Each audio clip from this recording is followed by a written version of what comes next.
Thank you, Tony.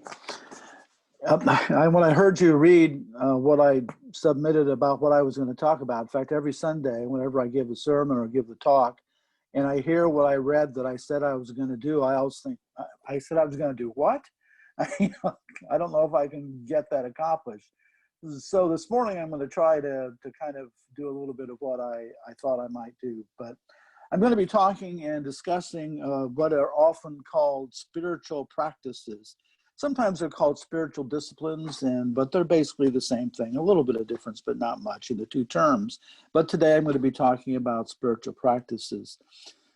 I believe that I need, though, first to define what spiritual means, especially since as Unitarian Universalists, we embrace a broad and wide variety of philosophies, different theologies, and understandings about life.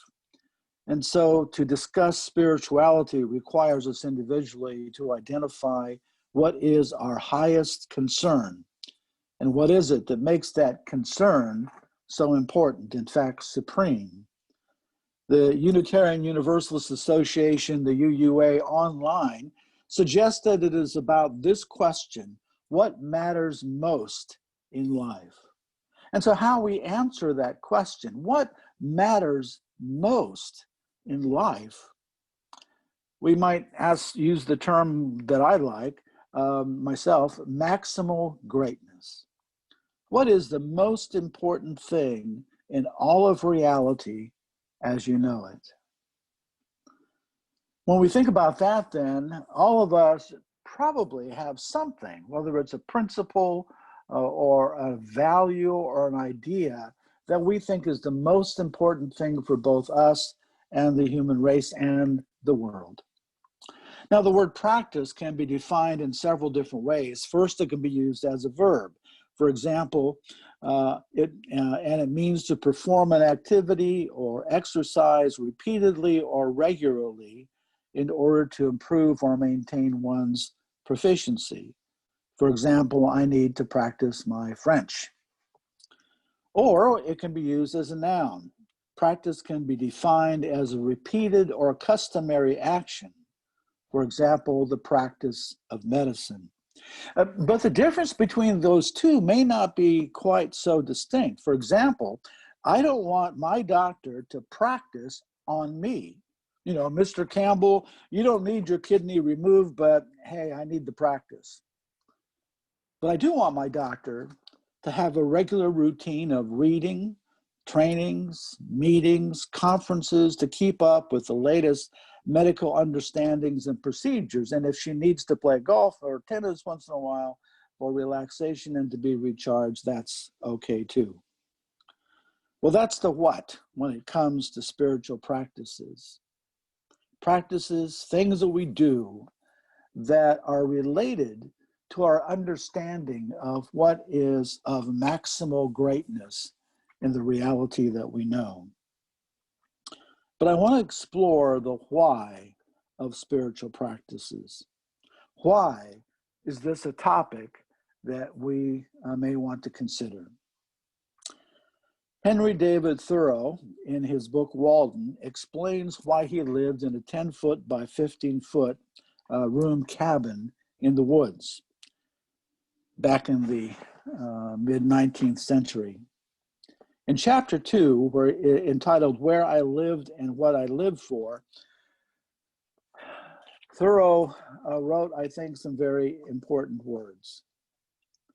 He wrote, "I went to the woods because I wished to live deliberately, to front only the essential facts of life, and see if I could not learn what it had to teach, and not, when I came to die, discover that I had not lived.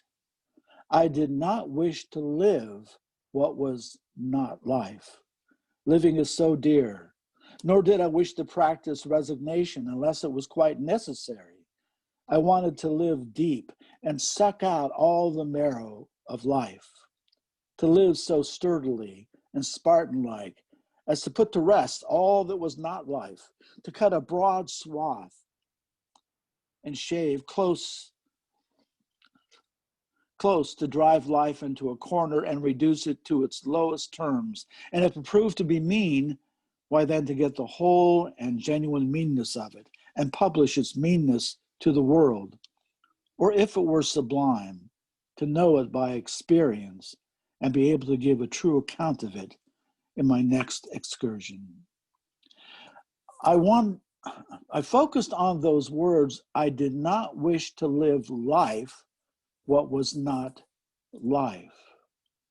And it reminded me of a Bible passage at 1 Timothy, the book of 1 Timothy, or a letter of 1 Timothy in the 6th chapter, verses 18 and 19. It says, they are to do good, to be rich in good works, generous and ready to share, thus storing up for themselves the treasure of a good foundation for the future, so that they may take hold of the life that really is life. I think it's interesting that in various religious traditions and forms, and in philosophies, there is this idea that there is a life that we can be living that's not real, or a life that is not what it could be. And this leads to a certain disease that we feel until we attain to a fuller way of living. In Buddhism, for example, it's likened to a cart that has one wheel out of alignment. We're moving on down the road, but there's something not quite right. In Christianity, it's the idea that we sin. Now, in Hebrew, sin is most commonly translated from the word chat and can refer to a mistake or to an error. By the way, not having to do with some kind of inherent blemish that defines us. And in the New Testament, similarly, the Koine Greek, or the Greek of the common people, the word for sin is hamartia, which means to miss the mark. Later on in classical Greek, the word referred to an archer who missed the bullseye. So we want to be happy. We want to be fulfilled, to find meaning or purpose or value in our lives in spite of the realities of the human condition. But sometimes we feel that our life feels like we're walking or we're riding on that cart with one wheel that's wobbling. It's not in alignment. Or maybe we feel like we try to continue to hit the mark, but we keep missing it. We get frustrated.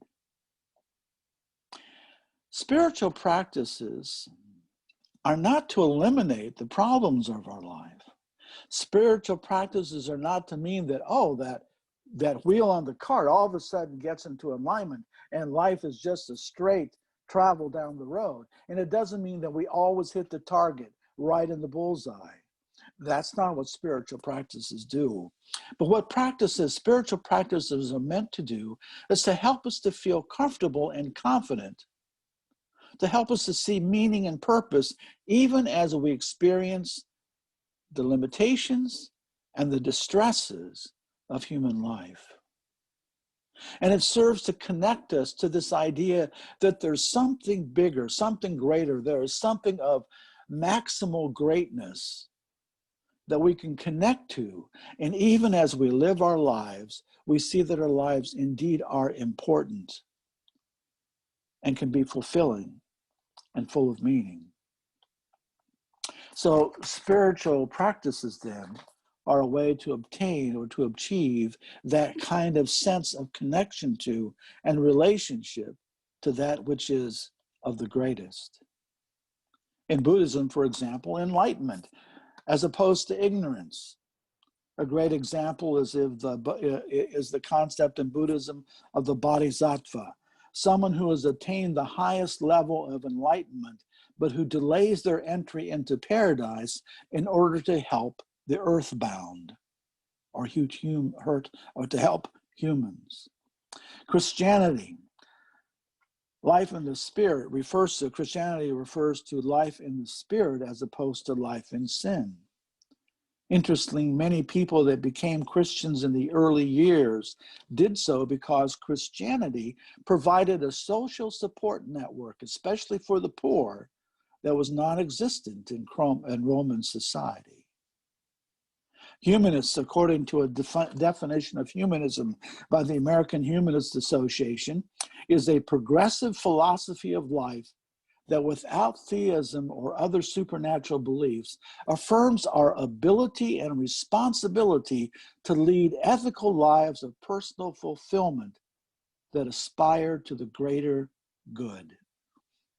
From the American Humanist Association. So as I mentioned, various theologies and philosophies seem to point us to something that's bigger than just ourselves, something that gives us meaning, something that gives us a fulfillment, but it's beyond what we see in our little, our little closed-in bubbles that we can easily get into, but something that looks at that which is the maximal greatness, the most important thing. Did you notice that the inner work of spiritual practices results in an outer or outward positive trajectory to the world, to others, to other communities? In other words, the work of the spiritual life is not complete if we do not extend out into the world that we inhabit. Once again, the UUA online has a section of their website called Religious Practices, What We Do. And this is how they describe the religious practices of Unitarian Universalists. It says, 7 days a week, Unitarian Universalists live their faith by doing. Whether in community with others or as an individual, we know that active, tangible expressions of love, justice, and peace are what make a difference. Embracing peace, love, and understanding that goes beyond individual belief systems, we are creators of positive change in people and in the world. It's become really clear to me over the years that it's not just about personal growth, but it's about using the growth that we experience in a way that positively impacts the world around us. And if we just stifle itself, that possibility with our own inner concerns, and we stop there, we've limited our opportunity to experience life fuller than we have. So what are these spiritual practices? Well, I don't have time for a lot of detailed descriptions, and you probably don't want me to take the time to do that this morning, but online at the uua.org, there's a section that says Spiritual Practice and Prayer in Unitarian Universalism.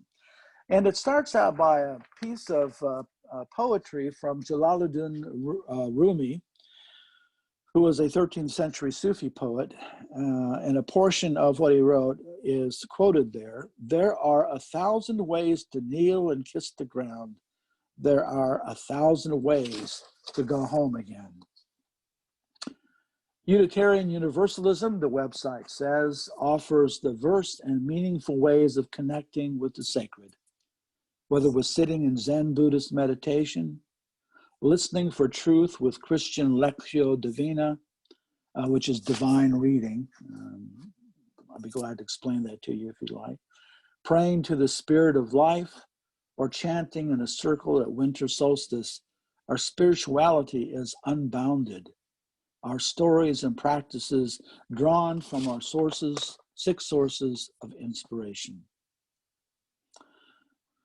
We may find joy by keeping a gratitude journal, peace by reflecting in meditation, hope by joining hands in a circle of prayer, connection while marching for justice, wisdom from hiking in the forest. And as people of many beliefs, we are each encouraged to embrace and practice forms of spirituality that resonate with our hearts and minds. And then the website makes this promise. Well, the website doesn't make this promise. The people that wrote the words on the website says, our communities are homes for people with a diversity of spiritual practices. Through our worship services and programs, we offer people the opportunity to learn more and to go deeper. Well, to me, that sounds like thorough, right? To help us to learn to live the life that is really life.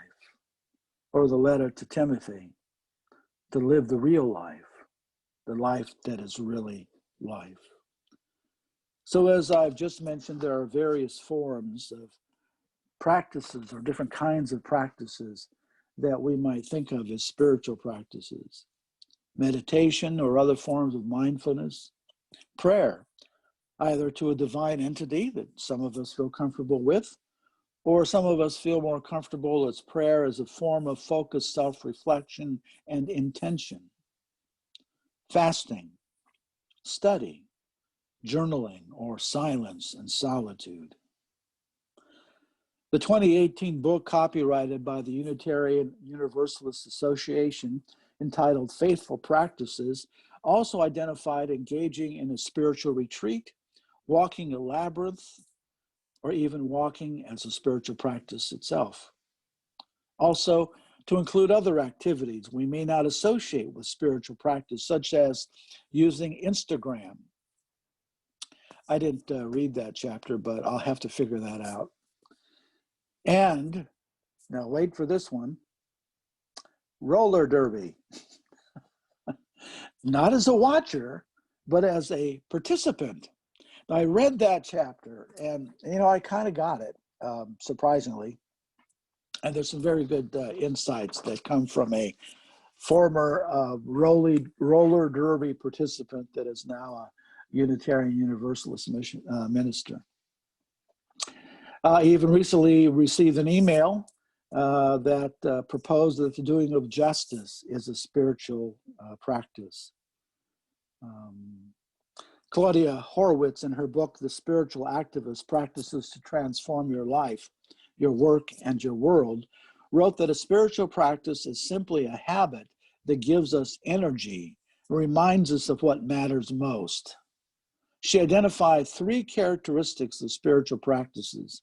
1, the practice connects us to the presence of the sacred or that which has great meaning to our lives. 2, it is something we do regularly, ideally on a daily basis, and without interruption. And 3, it grounds us in the present moment, bringing us into awareness of what is happening right now. The book Introduction to the Spiritual Disciplines, the other word for practice, as used in this context, is that it is a deliberately self-imposed, they are deliberately self-imposed actions to alter existing life and thought patterns, thereby breaking the normal cycle of life and breaking the focus on the mundane to contemplate the sublime, hearkening to Henry David Thoreau. The way I define spiritual practice is that we cultivate an inward spiritual renewal to share in communal and social spiritual renewal. Now, this also means that there's a bit of a paradox here. It may also mean disenculturation. And what I mean by that is being freed from cultural binds that are destructive in our culture. In this sense, then, spiritual practices are any form of action that brings our lives and our thinking into alignment with that which we see as the greatest good. The greatest good, the key to that, for me, to understand that, is that the greatest good has to be, or should be, or ideally is, both for me and for others, for us and for the world, and the world's communities, human and non-human, animate and non-animate, encompassing the greatest, maximal greatness for all things. In conclusion, as I mentioned earlier, this also involves our worship experience under the heading Within and Without, which is also on the online UUA website. It says about our worship, we gather in worship to find meaning and to live more deeply. Worship creates connections within, among, and beyond us, calling us to our better selves, calling us to live with wisdom and compassion. Amen. Thank you, Don.